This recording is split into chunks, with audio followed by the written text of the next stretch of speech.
The violence in Syria continues to escalate and the death toll mounts. The Syrian military is now using helicopter gunships and tanks to shell civilian areas, while armed rebels have intensified their attacks on government soldiers.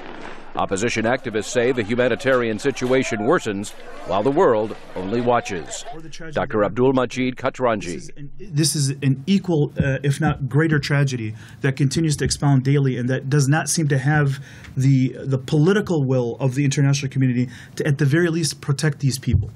Tens of thousands of refugees are either trapped by the fighting or have fled across the border. Now some influential voices are saying more is needed. U.S. Senator John McCain.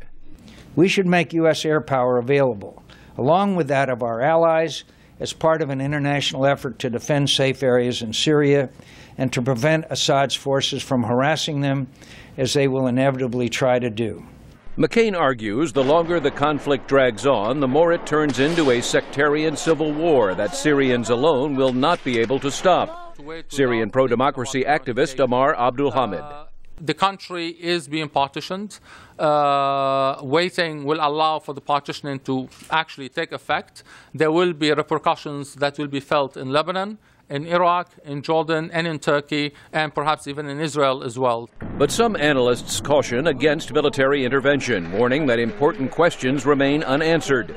Counterterrorism expert Brian Fishman. What's going to happen with Syrian chemical and biological weapons?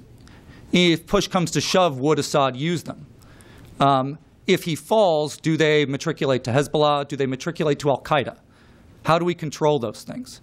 The UN has hundreds of observers in Syria, but their mission was temporarily suspended because of security concerns. International efforts to halt the violence are deadlocked because Russia and China have blocked tougher action in the UN Security Council. There were no breakthroughs despite talks at the recent G20 summit. U.S. President Barack Obama.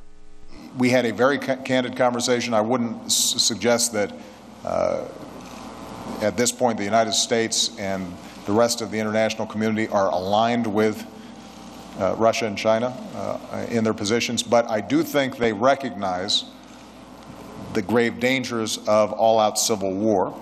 Russia argues that President Bashar al-Assad still has the support of some of the Syrian people. Russian President Vladimir Putin. We believe that no one has the right to decide for another nation who should be in power and who should step aside.